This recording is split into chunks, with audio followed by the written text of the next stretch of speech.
ಎಲ್ಲರಿಗೂ ನಮಸ್ಕಾರ. ಕುಮುದ ರೆಸಿಪಿಗೆ ಸ್ವಾಗತ. ನಾನಿವತ್ತು ದಿಢೀರಾಗಿ ಬೇಗ ಮಾಡುವಂಥ ರಸಮ್ಮು ತುಂಬಾ ಚೆನ್ನಾಗಿರುತ್ತೆ ಮತ್ತು ಜೀರ್ಣಶಕ್ತಿಗೂ ತುಂಬ ಒಳ್ಳೆಯದು. ಇಲ್ಲಿ ನಾನು 1.5 ಸ್ಪೂನಷ್ಟು ಜೀರಿಗೆ ಹಾಕ್ತಾಯಿದ್ದೀನಿ ಮತ್ತು 1/4 ಸ್ಪೂನಷ್ಟು ಮೆಣಸು. ಇದನ್ನು ಲೈಟಾಗಿ ಹುರ್ಕೊಳ್ಳೋಣ, ಸೀದಿಸಬಾರ್ದು.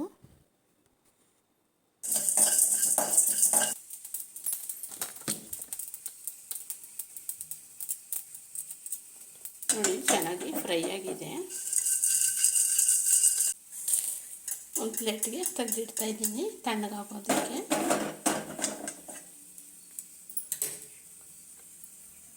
ಮತ್ತು ಇದೇ ಬಾಣಲಿಗೆ ನಾನು 3 ಟೊಮೊಟೊ ಹಣ್ಣು,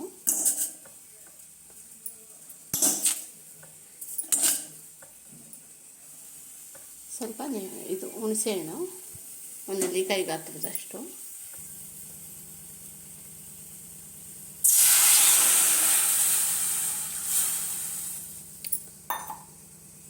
ಸ್ವಲ್ಪ ಕುದಿಯೋಕ್ಕೆ ಬಿಡೋಣ. ಟೊಮೊಟೊ ಮತ್ತು ಹುಣಸೆಹಣ್ಣು ಮೆತ್ತಗಾಗಲಿ.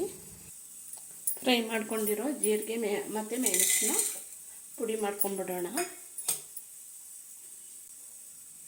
ನೋಡಿ, ನೈಸಾಗಿ ಪುಡಿಯಾಗಿದೆ. ಇದರೊಟ್ಟಿಗೆ ನಾನು ಬೆಳ್ಳುಳ್ಳಿ ಇದನ್ನು 1 ರೌಂಡು ತರ್ತರಿಯಾಗಿ ಆನ್ ಆ್ಯಂಡ್ ಅಪ್ ಮಾಡ್ಕೊಳ್ಳೋಣ.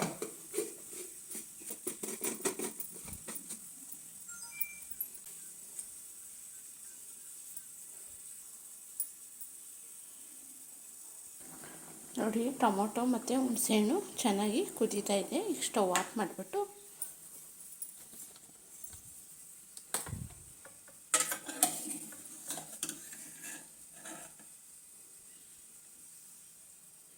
ಒಂದು ಪಾತ್ರೆಗೆ ಹಾಕ್ಕೊತಾ ಇದ್ದೀನಿ.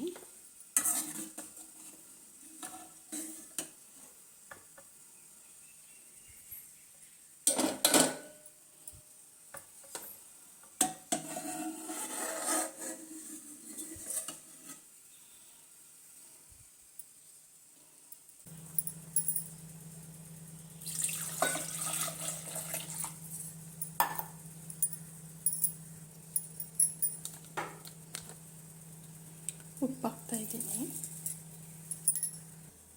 ಈಗ ಇದನ್ನು ಚೆನ್ನಾಗಿ ಕೈನಲ್ಲೇ ಕಿವುಚ್ಕೊಳ್ಳೋಣ.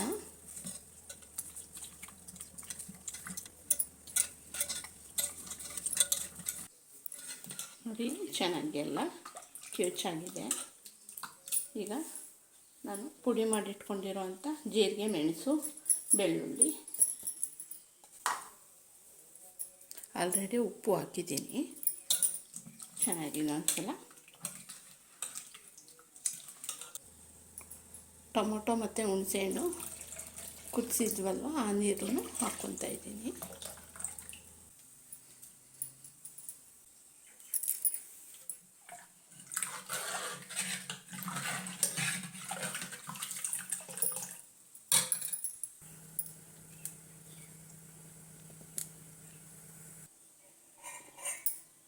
ಇಲ್ಲಿ ರಸಮ್ ಒಗ್ಗರಣೆಗೆ ಸ್ವಲ್ಪ ಎಣ್ಣೆ ಹಾಕ್ತಾಯಿದ್ದೀನಿ. ಇದಕ್ಕೇನು ಎಣ್ಣೆ ಜಾಸ್ತಿ ಬೇಕಾಗಿಲ್ಲ, 1 ಸ್ಪೂನ್ ಹಾಕಿದ್ದೀನಿ. ಸಾಸಿವೆ,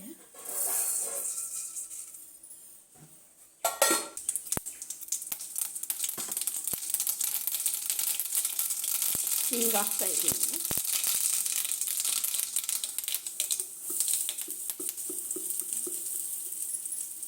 ಹಿಂಗೆ ಮಾತ್ರ ಮಿಕ್ಸ್ ಮಾಡಿ ಸೇರಿಸಿ. ಮತ್ತು ಒಣಮೆಣಸಿನ್ಕಾಯಿ, ಕರ್ಬೇವಿನ ಸೊಪ್ಪು,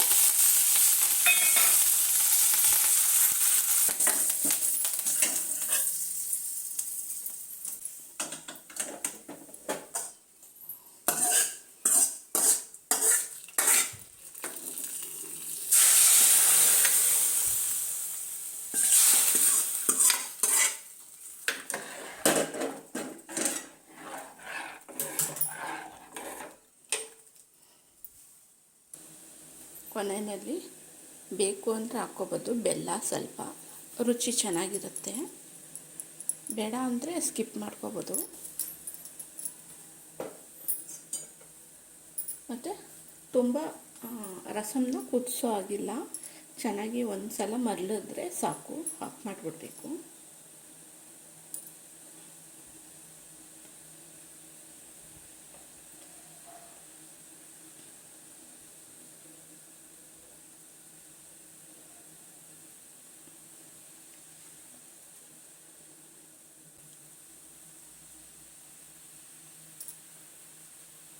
ಸಾಕು, ಇಷ್ಟು ಆಫ್ ಮಾಡಿದ್ರೆ ರಸಮ್ಮು ರೆಡಿ.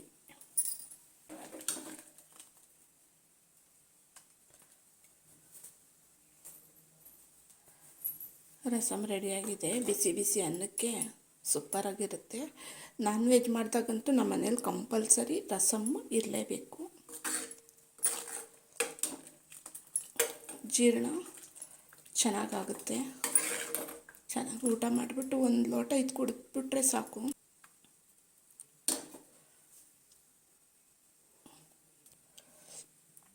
ಹೊಟ್ಟೆ ಉಬ್ಬರಿಸ್ಕೊಂಡಿದ್ದಾಗ, ಹುಳಿ ತೇಗ್ ಬರ್ತಾಯಿದ್ರೆ, ಹೊಟ್ಟೆ ಉಬ್ಬರಿಸ್ಕೊಂಡಿದ್ದಾಗ ಈ ಥರ ರಸಮ್ ಮಾಡಿ ಒಂದು ಲೋಟ ಕುಡಿದ್ಬಿಡಿ. ಚೆನ್ನಾಗಿ ಜೀರ್ಣ ಆಗುತ್ತೆ, ಚೆನ್ನಾಗೂ ಇರುತ್ತೆ. ನೀವು ಈ ಥರ ಒಂದು ಸಲ ಟ್ರೈ ಮಾಡಿ. ಈ ರಸಮ್ಮು ಮಿಸ್ ಮಾಡಿದೆ. ಈ ನನ್ನ ವಿಡಿಯೋ ಇಷ್ಟ ಆಗಿದ್ದರೆ ಲೈಕ್ ಕೊಡೋದು ಮರಿಬೇಡಿ. ಸಬ್ಸ್ಕ್ರೈಬ್ ಆಗಿ ನನ್ನ ಚಾನಲ್ಗೆ. Thank you friends.